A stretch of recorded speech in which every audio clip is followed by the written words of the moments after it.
Bueno, les voy contando un poquito a los que se van sumando, algunos probablemente ya nos conozcan porque nos siguen en la cuenta de TDX Unlam, pero para los que no les voy contando que, bueno, TDX Unlam es un proyecto independiente, somos un grupo de graduados y estudiantes de la Universidad Nacional de La Matanza, que desde hace unos años decidimos llevar este proyecto de charlas TED, organizadas de manera independiente, por eso es TEDx, llevarlas a la universidad, en donde, bueno, nos graduamos y la verdad que estamos muy agradecidos y nos parece un gran espacio.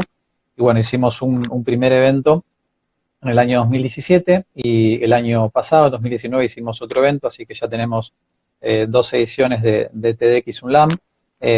Para que puedan conocer un poquito el trabajo nuestro, pueden googlear y seguirnos, obviamente, seguir conectados a este canal de Instagram o también nos pueden buscar en Facebook. Y también para que puedan ver lo que han sido las charlas que hasta ahora o que han pasado y los oradores, las temáticas que se han podido disfrutar en TEDx Unlam. Los invito a googlear TEDx Unlam y en YouTube, que van a encontrar las charlas subidas al canal oficial de TED, que son los TEDx Talks, que van a poder encontrar todo lo que estuvimos haciendo, que obviamente la idea es, bueno, este año probablemente no podamos hacer más nada porque la situación es bastante obvio lo que sucede, pero sí quizás el año que viene ya podamos arrancar. Así que eso para arrancar. Eh, Respecto a lo que tiene que ver que nos trae hoy, ¿sí? Para convocarnos, ya que somos como 39, estamos bastante, vamos a hacer una presentación. Estamos con Karin Kopitowski, creo que está bien pronunciado el, el apellido, ¿verdad? Kopitowski. Sí, perfecto. Listo. Bueno, ahí me voy a acomodar porque me están diciendo que me veo un poquito cortado. Creo que ahí me veo un poco mejor. A ver, voy a poner un poco más lejos. Perdón, ¿eh? A ver si esto no se cae. Creo que me quedo por ahí. Creo que estoy un poco mejor. Listo. Bueno, Karin Kopitowski, bienvenida. Muchas gracias. Bueno, hago un poquito cuento sobre vos y vos te presentás mejor. Bueno, para los que no la conocen a Karin, Karin fue oradora nuestra en la edición de TEDx 2019, ¿sí? Ella es una médica especialista en medicina familiar de la UBA, es jefa del Servicio de Medicina Familiar y Comunitaria del Hospital Italiano de Buenos Aires, es directora del Departamento de Investigación del Instituto Universitario, de la Escuela de Medicina también del Hospital Italiano de Buenos Aires, bueno, es miembro de un comité de ética de protocolos e investigación, bueno, pertenece a un montón de asociaciones importantes médicas que ella lo va a mencionar mejor que yo. Y también tenemos ahí un dato que es fanática del fútbol y es un poquito adicta a las redes sociales. Te dejo, Karin, que te presentes, pues damos inicio al tema de hoy. Bueno, buenas tardes. Dijiste casi todo, pero no dijiste que soy profe de la Universidad Nacional de La Matanza. Ah, eso te dejaba para vos. Ah, por favor, estamos en TDX UNLAM y sí, soy profesora de Medicina General 1 y 2 en la Universidad Nacional de La Matanza también. Así que creo que fue casi todo dicho. Bueno, perfecto, listo. Nada, la verdad que es un honor. Probablemente muchos de los que están acá en el live conozcan la universidad o sean estudiantes en la universidad. Así que nada, buenísimo. Bueno, a ver, yo les voy a contar un poquito. Los que no vieron la charla de Karin, los invito a que la puedan googlear, ¿sí? Como les dije, TEDx Unlam en TEDx Talks y van a encontrar nuestras charlas. Y la charla de Karin tiene un nombre que, si mal no recuerdo, se llamaba "Y si no tuviera que hacerlo", si mal no recuerdo, ese fue el nombre que le dimos a la charla. Y les cuento un poquito de qué trataba esta charla como para empezar a hablar hoy, porque está Karin acá acompañándonos hoy, en este contexto importante que se está viviendo, como saben, con el COVID-19, coronavirus, cuarentena y todo lo que está pasando. Eh, Karin se acercó a nosotros hace un año y medio, un poco más, cuando empezamos a iniciar estas charlas. Nosotros, para dar lugar a estas charlas en TEDx Unlama, habíamos hecho una convocatoria en la que, bueno, varias personas habían propuesto para traer una idea. Fue muy difícil, imagínense tener que hacer una selección. La verdad que habíamos estado muy agradecidos porque tuvimos una buena recepción.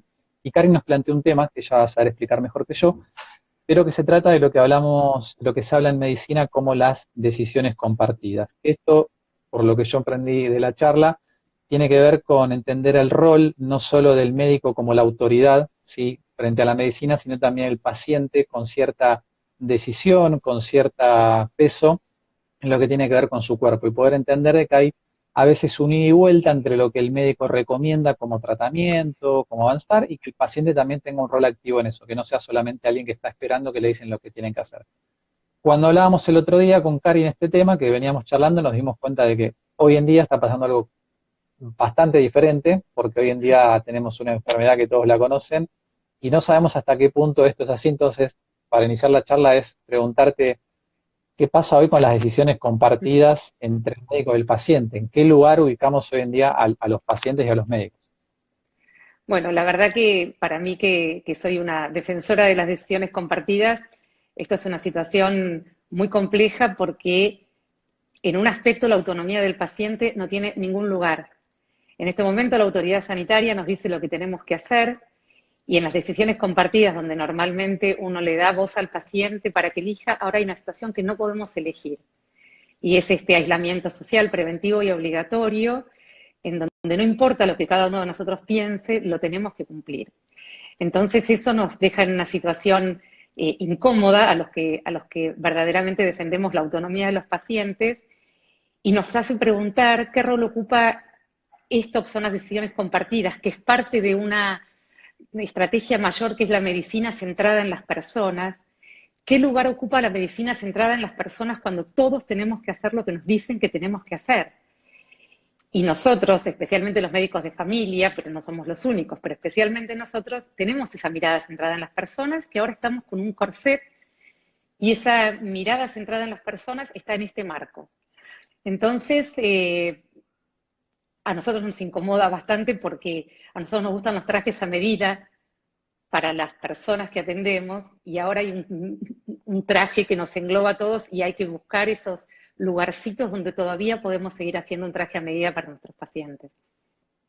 Bueno, me imagino que desde ya, sí, muchos de los que deben estar conectados, o por lo menos en mi experiencia personal, desde que comenzó esta pandemia, o desde que, bueno, desde que la OMS dijo que era una pandemia, creo que ahí muchos tomamos conciencia de lo grave que era, porque quizás en Argentina pensamos que era algo que estaba muy lejos, de que no podía llegar. Empezamos a tomar esa dimensión y por lo menos creo que hay como una lectura en la sociedad de mucho, a ver, siempre hubo mucho respeto frente a los médicos, los doctores, ¿no? Como personas que son muy importantes en el desarrollo de una sociedad, hoy en día se nota mucho más. Y creo que hoy es como decís vos, nos pasa de que de repente ahora nos retraemos y creo que nadie va a tener ni siquiera ganas de poder cuestionar algo sobre lo que le dice el médico. Y acá nos lleva a lo que pensábamos el otro día también con vos, que es bueno, pero si de repente ahora el médico tiene ese rol como, vuelve a tomar como ese súper protagonismo en el que va a ser la palabra santa, ¿sí? Por decirlo de alguna manera. Eh, ¿Por qué vos creés que, o también lo charlamos con los chicos, muchas personas que no saben hoy en día si se pueden atender en un consultorio, si pueden ir al hospital, a una clínica, por miedo a contagiarse de otra cosa, o porque quizás desde los medios también es no vayas al médico porque en los hospitales es todo COVID, todo coronavirus, entonces no te acerques. La cuarentena, desde ya decimos, nos parece algo totalmente válido y que se tiene que dar y nosotros estamos de acuerdo con obviamente que quedarse en casa, pero ¿qué pasa si hoy en día, no sé, alguien tiene un dolor, tiene que atenderse por alguna enfermedad persistente? ¿Qué está pasando con esa gente que quizás vemos que no está yendo al médico? Sí, yo voy a hablar de lo que conozco bien, que es la realidad que me rodea en el hospital. Eh, También conozco algo de la realidad en el sector público y lo que hablo con otros colegas. En este momento los hospitales están vacíos. Esta frase a lo mejor no aplica dentro de 48 horas si esta famosa curva en algún momento empieza a subir, pero en este momento estamos con el sistema preparado para enfrentar lo que suponemos que viene y tenemos una preocupación porque yo me pregunto, los pacientes y las pacientes que hasta hace 4 semanas nos consultaban, les digo para que sepan, nuestro servicio de medicina familiar en el hospital hace unas 10.000 consultas por mes. En lo que va de abril llevamos hechas 800 o 900. Es probable que haya algún subregistro porque hemos migrado mucho a la telemedicina, lo que ustedes quieran. Pero entonces, si bien, y eso es tema para cuando pase la pandemia, y alguna gente que a lo mejor está del otro lado me conoce, sabe que soy muy crítica de muchos actos que hace la medicina en exceso, y a lo mejor después de esta cosa pendular, que es que nos fuimos desde ante cualquier duda consulte al médico, ahora ante nada consulte al médico, a lo mejor después de esto logramos el equilibrio y entendemos que hay muchas cosas que se resuelven sin ir al médico, y hay muchas cosas que se resuelven en la comunidad, y hay muchas cosas que se autolimitan y no hace falta ir al médico, pero creo que en este momento hay cierto peligro o riesgo. A mí no me gusta alarmar. Eso a mí, también los que me conocen saben que no me gusta el susto ni para un lado ni para el otro. Pero el consejo sería porque yo me pregunto, ¿dónde están los pacientes que hasta hace 3 semanas sufrían? ¿Dónde están? ¿Quién los está atendiendo? Y probablemente yo y el grupo que lidero tengamos una situación de cierto privilegio, porque son pacientes que tienen acceso a telemedicina, a mensajería, tienen un médico de cabecera de referencia, algún nexo con el sistema tienen, pero sé positivamente que no es la realidad de todo el mundo. Entonces, a mí me preocupa eso. Me preocupan básicamente dos cosas: gente que sufre y que no consulta, porque, por varias cosas, por el temor al contagio si va a un hospital, porque no Ujú, nos quieren molestar. Y si hay claro, gente escuchándonos entre los que están que no son ni médicos ni médicas, es decirles que no molestan. Es cierto que estamos teniendo un trabajo que es disruptivo, porque hay que resolver cosas que estaban antes perfectamente resueltas, que es cómo le hace llegar la receta a un paciente que tiene que comprar un tratamiento crónico y todo se ha convertido en un trastorno. Pero no nos molestan, no nos molestan. Yo soy médica de familia, no estoy desbordada atendiendo pacientes con coronavirus, seguimos disponibles. Es cierto que hay una recomendación de no asistir presencialmente a los hospitales, pero hay centros de atención primaria que siguen abiertos, por lo menos en la ciudad de Buenos Aires, y hay ahí profesionales que están disponibles. De manera que si la persona está sufriendo, mi consejo es que trate de contactarse con un médico o una médica. Y también las personas que tienen, es cierto que hay mucha de la consulta que son controles de estos llamados de rutina, exámenes periódicos, todo eso se puede postergar. Pero yo he tenido muchas situaciones y colegas míos de acá de pacientes que tenían sí, condiciones que ameritan venir al hospital. Y los pacientes no quieren, eligen no venir, y eso también puede llegar a constituir una pequeña epidemia más invisible, ¿no? bueno, eso me lleva un poco también, reflexionábamos con Karin antes de la charla algunas cosas, ella me mostraba un gráfico que probablemente tiene que ver de la parte de medicina sobre las distintas etapas que puede tener una pandemia o en la etapa que estamos con lo del coronavirus, el COVID, y ahí un poco lo que vislumbrábamos es, haciendo como un poco de futurología, obviamente sin ningún dato científico, yo lo que voy a decir es por ahí más de sentido común, pero ¿qué pasa si todas las personas que quizás no sé, a uno le duele la cabeza y no es fiebre, y uno se siente mal o está resfriado, o alguien le duele la espalda, alguien no puede caminar? Bueno, juntamos todas esas pequeñas consultas y de repente de acá a 15 días o 20 días, bueno, se abre la cuarentena y vamos todos corriendo al hospital. Creo que va a ser el colapso del sistema de salud, va a pasar igual. O sea, entonces, qué importante que es la información ahí. O sea, ¿cómo crees vos que la información que se está dando, o sea, es simplemente tu valoración desde los medios, desde el gobierno, desde todos lados? Y por, digamos, yo tengo la impresión de que obviamente hay que hablar del COVID y es lo principal, pero a veces siento que eso está tapando todo y nos está dejando por fuera un montón de temas que siguen siendo importantes, y cuando se vaya el COVID vamos a darnos cuenta. Entonces, ¿qué recomendación tenés vos para la gente más allá de que consulte, ¿no? No, tal vez habría que instalar en algún lugar esto, que cuál es el rol de los médicos de lo que se llama atención primaria o primer nivel de atención, que incluye a los médicos de familia, a los médicos generales, a los pediatras generales, a los clínicos. Eh, Me parece que no, digamos, tendría que tener cierto espacio. ¿Qué lugar eh, tenemos estos profesionales que yo estoy diciendo en la atención de todo lo que sigue pasando? Porque hay una sola cosa que logró disminuir dramáticamente toda esta situación del COVID, y son en muchos lugares del mundo algunas muertes violentas. La mortalidad de la gente más joven, la mortalidad de la gente entre 0 y 17 años, que muchas veces la causa principal son muertes violentas y demás, eso disminuye dramáticamente. Accidentes de tránsito, delitos, no los ciberdelitos que aumentaron, pero sí los Ujú. delitos en la vía pública. En la ciudad de Buenos Aires es dramática la disminución. Pero no hay ningún reporte de que el COVID disminuya ni los infartos agudos de miocardio, ni la depresión, y en el contexto del aislamiento también, ni el herpes zóster, ni, no sé, las lumbalgias, ni todas las cosas que los pacientes sufren, desde cosas que no son graves, pero quitan calidad de vida, y desde enfermedades graves. Así que me parece que habría que instalar y decirle esta especie de, se dice en inglés, ¿no? este lockout, esta especie de cerrojo sobre el sistema de salud, no me parece bueno ni saludable, y me parece que en la medida que el sistema lo que es lo hospitalocéntrico se esté preparando y se haya preparado y qué es lo que había que hacer, aumentando las camas, la capacidad, etcétera, hay que poner en agenda en todo este periodo que no va a ser corto, donde la gente puede atenderse y asistir para sus dolencias comunes y el control de sus patologías crónicas. Porque si no, a esta curva, como vos decías, hay ese gráfico que veíamos el otro día, puede venir una segunda curva que es el impacto de la restricción de recursos hacia otras patologías por haber derivado todo a COVID, una tercera curva por el impacto de las cuestiones crónicas que no se atendieron y una última curva que la vamos a ver, yo creo, que es todo el impacto en la salud mental.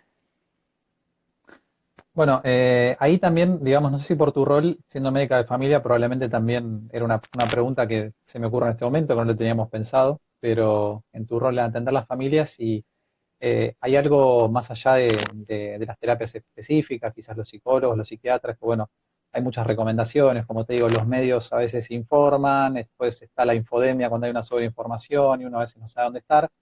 Probablemente muchas personas trabajando desde su casa por primera vez, otras lamentablemente sin poder ir a trabajar. En eso, tratando no de llevar la charla a una cuestión médica, por no es la idea, pero si hay alguna recomendación desde tu lado que vos ves o cómo nos podemos preparar como para pasar esto de la mejor manera, ¿no?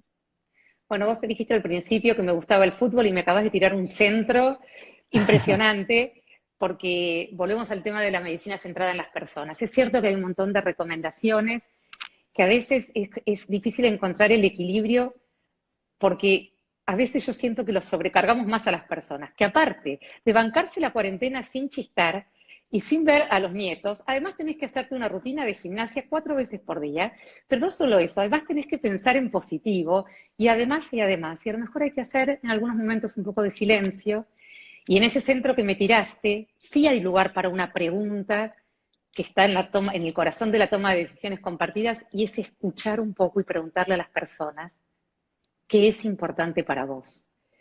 El contexto del aislamiento no lo podemos negociar, pero en ese contexto, ¿qué es lo importante para vos? Y acercarle los recursos que sean importantes para esa persona. Porque si no, otra vez, trajes amigas para todo el mundo, entonces todos tenemos que hacer clases de fitness por los vivos de los gimnasios, que es un recurso valiosísimo, pero que encima la gente no se sienta que es obligatorio. Lo que es obligatorio es el aislamiento preventivo, social, pero después hay una cosa media. Entonces, es bueno que cada uno se conecte con qué me podría hacer bien a mí en este contexto. Si la persona no se le ocurre, uno le puede acercar algunas ideas, como decimos todos, un botiquín de herramientas de cosas que a lo mejor no se le habían ocurrido. Pero también a veces nos intoxicamos porque nos llegan links de todo el teatro que hay para ver en vivo y todas las series que hay para ver en vivo y todos los museos que hay para visitar virtualmente. Y uno lo que extraña es la caricia del otro y el abrazo, ¿no? Y probablemente no se llene con visitas virtuales a museos. Es que hay que hacer que circule la palabra y escuchar eso. No, buenísimo. La verdad que lo que decís es tremendo. Bueno, es una reflexión que varios hacen porque como que todos decimos de que, bueno, somos en Argentina, somos la mayoría de hijos de inmigrantes, muchos, o no la mayoría, pero muchos. Entonces tenemos esa cuestión de italianos y españoles de querer abrazarse, de estar juntos, ¿no? Y cómo lo extrañamos. Y uno supone que quizás en otros países puede ser distinto, quizás no lo es, quizás también la deben estar pasando muy mal con nosotros, pero es súper importante porque, bueno, nosotros creemos que también hay algo de eso. Siempre desde TEC tratamos de impulsar valores que para las personas que les gusta seguirnos o que ven las ideas que tenemos, es como, bueno, tratar de ir un poco más allá, a ver qué hay, no quedarse solo con lo primero que te ofrecen, porque es verdad, si vos hoy en día navegás un poco por internet, ves que todo el mundo está ofreciendo millones de cosas que no te, o sea, no te alcanza el día. El otro día hablábamos con algunas personas que en cuarentena estamos más cansados que no en cuarentena, porque el día uno se la pasa adentro y se la pasa haciendo miles de actividades, y me parece que está bueno elegir en lo que uno se quiere sumar. Digo, este espacio justamente creemos que hay gente que se suma porque está eligiendo reflexionar y pensar esto que vos decís, que es súper valioso. Queríamos charlar unas cositas más ya como para empezar a ir cerrando. Algo que también que hablamos antes que nos pareció muy importante, vos me mencionabas el tema de, se habla hoy en día en los medios de, bueno, hay que priorizar, obviamente, siempre a las personas que son pacientes de riesgo, ¿sí? Sabemos que hay una clara marca en esto. No soy médico, pero por lo que he leído, que personas mayores de 60 a 65 años tienen mucho más riesgo con esta enfermedad de poder pasarla muy mal. bueno, también personas que quizás no tienen la mejor nutrición, quizás en barrios más vulnerables, bueno, lo hablamos un poco el otro día con Matías, que nos había dado un poco su visión, pero nada, nos queda como la sensación de que priorizamos ahora y después nos olvidamos, ¿no? Porque después todo bien y pasa, entonces, ¿qué hacemos con esa idea y cómo hacemos para quedarnos nosotros con que priorizar a los grupos de riesgo es algo que tendríamos que hacer siempre, ¿no? Tenerlo ahí como grabado, porque si no parece que es una cosa del momento y después, bueno, empiezan a pasar las otras cosas. ¿Qué nos puedes decir sobre eso? Sí, yo así como decía que a lo mejor de todo esto, cuando salgamos y se aplaque, podamos reflexionar sobre todos los excesos de la medicina. Insisto, ahora es un mal momento para reflexionar sobre los excesos porque hay este acceso como restringido, pero hay que reflexionar sobre los excesos. También me parece que es interesante reflexionar sobre esto de la priorización. Es decir, a todo el mundo le parece razonable ahora que el Estado, en la voz de nuestros gobernantes, diga que hay que priorizar los barbijos profesionales para los profesionales y que hay que usar tapabocas caseros para la gente que circula. Toda esta idea de priorización en la asignación de recursos nos parece muy natural en el contexto de la pandemia, pero no es algo de lo que se suele hablar explícitamente fuera de este contexto. Y me parece que es una palabra, la de priorizar y asignar racionalmente los recursos que debiéramos capitalizar de esta experiencia. Porque voy a dar un ejemplo, a lo mejor sencillo, pero para que la gente lo explique, lo entienda, ¿no? Muchas veces cuando en un lugar hay que pedir turnos, supónganse, y hay demora, supónganse para hacerse una videocolonoscopía de control. Bueno, ¿qué pasa si explícitamente decimos que la gente que tiene síntomas digestivos y que pensamos que tiene una enfermedad tiene acceso más precoz a ese estudio y que aquellas personas que lo hacen por rutina, por control, van a tener una espera de 6 meses o de lo que sea? Pero esta cosa que sea explícita, me parece que en general no hay una cultura de que la asignación de los recursos sea de manera racional y explícita. Y así como ahora nosotros, el hospital está vacío y yo te cuento que estamos haciendo el 10% de las consultas que solemos hacer en tiempos normales, eh, pensar esto que puede ser muy duro, que es que se sature el sistema en contextos de pandemia, siempre es duro que se sature el sistema. Entonces, en cosas más simples como son nuestros consultorios, también hacer lo que no se debe y hacer de más hace que personas que necesitan no accedan. Y me parece que si incorporamos ese razonamiento para el futuro, será un aprendizaje que esta pandemia nos va a dejar. Sí, bueno, muy bueno, la verdad que súper interesante. Nada, yo hago la reflexión personal con ustedes, que es pensar esto junto con vos, que bueno, tenés esta visión de la medicina y también creo que siempre la visión de un médico, o por lo menos en mi imaginario, ¿no? Siempre la visión de un doctor o un médico es como que no puedes negar que está viendo cosas que uno no ve, de cómo se comporta, de lo que pasa en la salud, y aparte, bueno, ustedes muy enfocados todo el tiempo en pensar en las personas, siempre tienen esta reflexión. Te voy a hacer una pregunta que no sé si es la de cierre o no, después podemos abrir espacio si los que están conectados tienen alguna pregunta, pero como para sintetizar un poco esto que te decía de tu visión, de bueno, de cómo el médico ve a la sociedad o cómo ve a las personas y que probablemente piense un montón de cosas que los que tenemos un trabajo más ordinario quizás no lo vemos. ¿Vos qué crees que va a pasar con nosotros después de la cuarentena? O sea, ¿cómo vamos a quedar después de este tiempo? O sea, ¿vamos a volver normales? ¿Vamos a volver mejor? ¿Tenemos alguna oportunidad de volver mejor? Porque al principio se habló, me acuerdo de que, me acuerdo la primera semana era como, hay un mensaje súper positivo dando vuelta en redes y en todos lados de que esto va a salir bárbaro, nos va a hacer mejor como sociedad, nos vamos a unir. Va-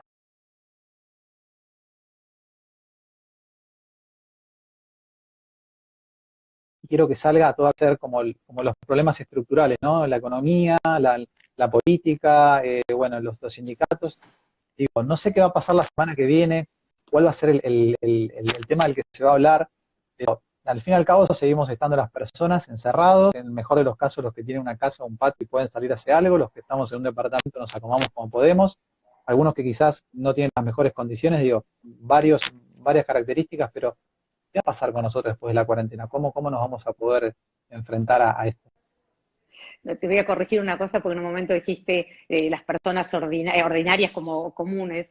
los médicos y las médicas somos personas comunes, recontra comunes, ahora... Bueno, pero en este contexto me parece que son más héroes Sí, que nunca, ¿no? sí, no, a muchos de nosotros tanto no nos gusta la cosa heroica en el sentido de que, nada, hacemos nuestro trabajo lo mejor que podemos, es para lo que nos preparamos, pero bueno, eso es... ¿Y cómo vamos a salir? La verdad, no lo sé. No lo sé, yo también, yo misma, porque soy una persona y hablo a título personal, oscilo entre pensar que esto nos va a dejar estas vivencias, experiencias que vamos a capitalizar, y por otro lado digo, el ser humano es un bicho complejo y cuando esto sea parte del pasado, eh, no sé, entiendo que esperaban una respuesta más de la bola de cristal, de No, no, cómo, no, no, no. o de algo de una sapiencia que me gustaría poder tener, pero no sé cómo vamos a salir. Ojalá, No, ojalá, bueno, ojalá no, salgamos mejor. ojalá salgamos. No, un poco lo que también tengo una pregunta acá que hicieron los chicos en el equipo, que las tengo por WhatsApp. Y obviamente si alguno quiere preguntar, acá en IG pregunte y me va a aparecer ahí abajo. Eh, pero un poco retomando lo que decías antes, de que bueno, hay ciertas especialidades que son más difíciles de atender a distancia, ¿no? Lo que hablábamos antes. Nada, obviamente en esto estamos de acuerdo, la recomendación es tomar los recaudos necesarios y tratar de atenderse igual, digo, de que todo el sistema médico está abocado a esto, ¿no? Que no sé si en un futuro va a pasar, esperemos que no, pero por lo menos lo que estima el gobierno es que puede pasar, pero me da la sensación como que al pensar en un sanatorio, imaginarme, uno acá tengo cerca de Casa Juárez, que todo el sanatorio estaba dedicado a esto, y probablemente no, porque quizás haya un solo paciente con este virus, o quizás no haya ninguno. Entonces, bueno, nada, nos recomendás que aquellos que estamos con algún tema atrasado, alguna consulta médica, tomemos los recaudos y igual nos animemos a tener esa consulta. Sí, especialmente, insisto, no lo que son los exámenes.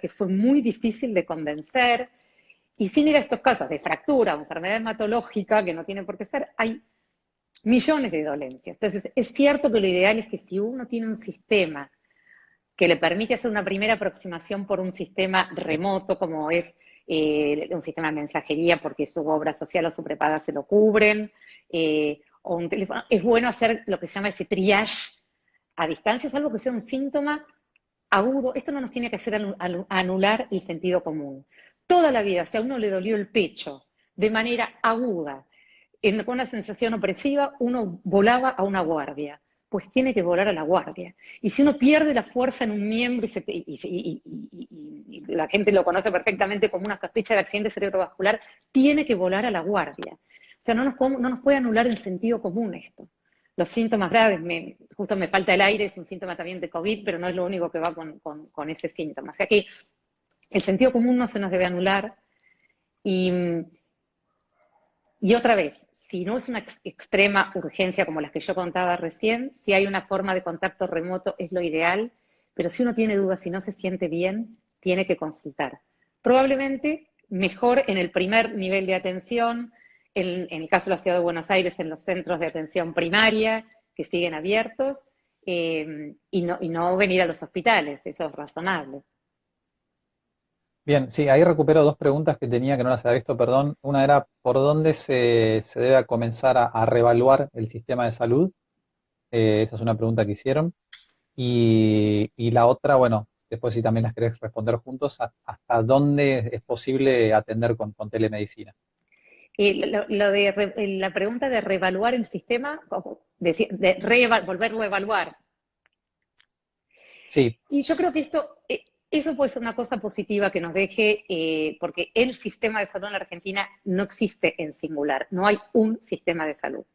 En la Argentina hay un sistema fragmentado con diferentes actores, y aún dentro de los diferentes actores hay diferencias, porque cuando uno habla de la salud pública o los efectores públicos, ni siquiera eso es homogéneo, porque la salud en la Argentina es federal.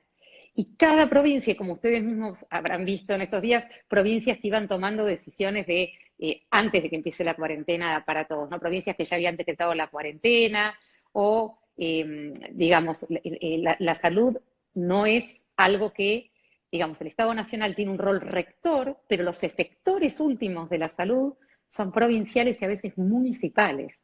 Ujú. Entonces, dentro de lo que es el sector público ya tenemos toda ese acabo de decir. Dentro de lo que es el sistema privado están todas las prepagas y los sanatorios, y cada prepaga del hospital italiano tiene la propia, el plan de salud del hospital, que funciona de una manera con sus afiliados, y uno no quiere, pero está OSDE, y está Swiss Medical, y está Galeno. Y después las obras sociales de los sindicatos que uno tiene por el trabajo, también. Entonces, esta atomización y fragmentación del sistema, que no es un sistema, son todos los sistemas, tal vez después de esto pueda venir alguna cosa superadora. Fíjense, cuando el ministro de Salud de la Nación tuvo cierta aproximación a poder manejar los recursos, abro comillas, del sistema de manera colectiva y desalambrar, si me permiten el término, y un poco circuló esa idea de que se podían unificar los recursos y camas de terapia eran camas de terapia, no importaba la cobertura. Hubo que ir marcha atrás con esto porque era complejo. Y se pasó a una cosa de tener un tablero de control centralizado.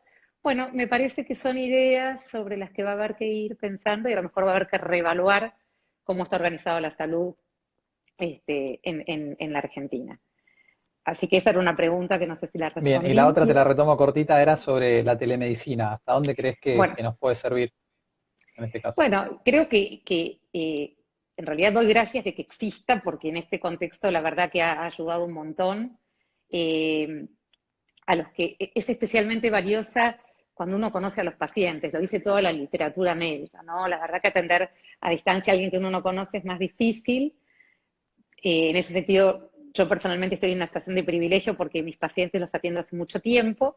Y hay una cuestión que se sabe, que más o menos el 80% del diagnóstico en medicina se hace con el interrogatorio. Que eso también puede ser un aprendizaje que nos quede al futuro, y desvalorizar o sacarle tanto valor a los estudios complementarios. Realmente un buen interrogatorio hace el 80% del diagnóstico. Pero hay algunos diagnósticos que el examen físico es necesario. En algunos, qué sé yo, el otro día diagnostiqué un software, vieron lo que se llama la culebrilla, y fue maravilloso. El paciente se sacó una foto, era de manual, le pude dar la receta electrónica, eso es una cosa maravillosa.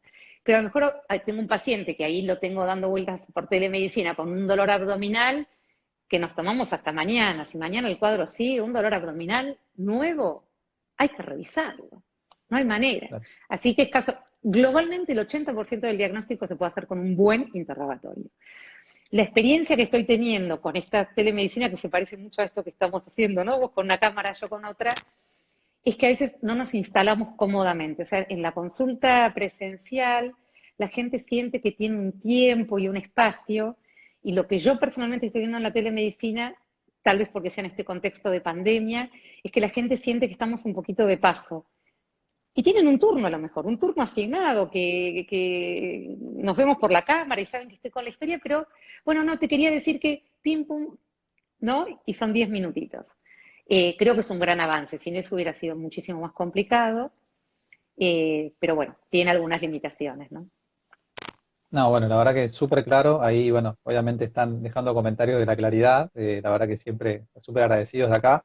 Tenemos dos frases que estamos recalcando, no sé si para los que por ahí se sumaron recién o no, pero siempre nos gusta como al final de la charla hacer como un poco un resumen de lo que fue lo más trending. Y en este caso nos parece que cuando nos hablas de que no nos tiene que opacar o sacar el sentido común, esto es clave, porque a veces el sentido común, viste que es el más común de los sentidos, a veces está en esos saberes que tienen las comunidades, ¿no? O sea, hay saberes que fuimos Así es. construyendo a lo largo del tiempo, que también a veces vienen de nuestras familias, y que nosotros sabemos que lo tenemos que seguir haciendo, pero bueno, nada, ante esta, no sé, batería de información que todo el día vemos, empezamos como a perder un poco eso, y me parece que es clave recuperar eso, saber lo que uno siempre hizo, consultar, pero estar como, como con templanza entre eso.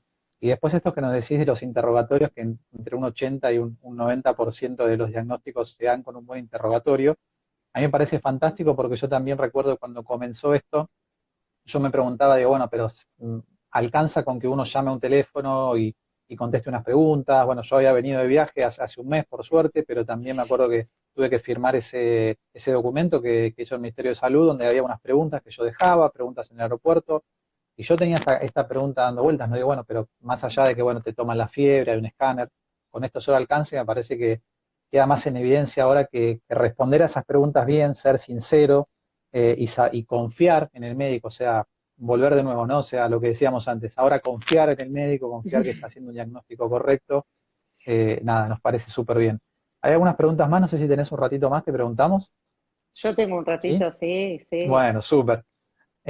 Acá hay alguien que pregunta, a ver, déjame ver, eh, sin hacer futurología, creo que dice la pregunta, la estoy leyendo, si no ustedes me van a corregir, pero si tenés una idea un poco más de los daños colaterales del COVID, y creo un poco más que va enfocada la pregunta, por ahí me corrigen a lo que tiene que ver el sistema, lo que hablábamos antes, ¿no? Bueno, creo que un poco lo respondiste, pero si lo querés retomar, ¿qué va a pasar con que no estamos yendo al médico ahora, con que va a haber más casos más adelante? Bueno, todo esto. Sí, lo dijimos un poco antes, pero lo podemos repetir. Eh, el tema de esas daños colaterales creo que van a tener menos prensa, probablemente, pero los vamos a ver que son estas curvas de el impacto que va a tener las condiciones que no fueron atendidas y que en algún momento se van a manifestar, ya sea porque el paciente no quiso consultar, porque el sistema le dijo ahora usted tiene que esperar, ya sea porque los recursos que se están destinando ahora, los recursos son siempre finitos, o sea, finitos no Claro. limitados. Todos los recursos que el sistema sanitario está volcando ahora a la pandemia no van a estar disponibles o se sacan a otras cuestiones, esto que hablábamos de las prioridades. Así que ahí va a haber otro, si se quiere, pico de situaciones, por los recursos asignados a COVID, por la evolución de patologías que no fueron atendidas en su momento. Y finalmente, lo de la salud mental también, ¿no? Se describe como que a un mediano plazo va a haber todo lo vinculado con probablemente lo que se llama burnout, a lo mejor en los profesionales de la salud y en otras profesiones, a todo lo que es la enfermedad mental y a todo lo que es el sufrimiento económico. Mucho se habló estos días de esta dicotomía de economía, salud. A mí la verdad que no me gusta porque muchos de los que me están escuchando sabrán y los que no se los cuento, uno de los mayores factores de riesgo para enfermar y morir prematuramente es la pobreza. Entonces, hacer una dicotomía entre la salud y la economía es algo que es inviable. Ya sabemos que a la gente que es más pobre y más las clases sociales, socioeconómicas más desfavorecidas, les va peor, no en el COVID, antes Claro. del COVID. Se mueren antes de todo, de enfermedad cardiovascular. Entonces, hay que tener, con esto no estoy haciendo ninguna crítica a las decisiones que ha tomado el gobierno nacional. Digo que no es una dicotomía real. Si no estamos sanos, no podemos producir y que la economía fluya, pero si estamos pobres, eh, también nos enfermamos. Bueno, buenísima la reflexión. Muchas gracias de nuevo por tus palabras. Antes de cerrar, voy pasando como unos pequeños chivos. El primero es el tuyo. Recuerden que para ver la charla de Karin se llama y si no tendría que hacerlo, si no tuviera que hacerlo, la encuentran buscando en TEDx Unlam, TEDx Talks en YouTube, van a encontrar la charla de Karin. Por otro lado, también a los que nos están viendo, les cuento que el jueves que viene, a esta misma hora, 19:30, por este mismo canal, IGTV, vamos a estar charlando con la licenciada Clara Razu. Ella es economista también de la Universidad Nacional de La Matanza, quien nos acompañó en otra edición, en la edición pasada de TX Unlam, así que los invitamos a que se lo agenden. Recuerden, el jueves que viene también 19:30 horas, vamos a estar hablando con Clara. Y creo que de nuestra parte, nada más que súper agradecerte el tiempo que nos dedicaste. Sabemos que tu tiempo es muy importante en este momento. Muchos pacientes que deben estar queriéndote hacer consultas, conociendo el tema. Para nosotros es súper interesante tener tu palabra. La verdad que nos vamos con un montón de ideas, cosas para pensar. Creo que un poco nos abriste la mente, que es lo que estamos buscando con estos encuentros, empezar a abrir un poco la mente sobre lo que está pasando. Así que nada, palabras de agradecimiento a vos, a todos los que se sumaron. Bueno, muchas gracias de verdad. Nos vemos. Bueno, gracias, Karin. Bueno, nos vemos, gracias a todos y bueno, la próxima estamos el jueves que viene. Bueno, un abrazo a la distancia a todos, gracias.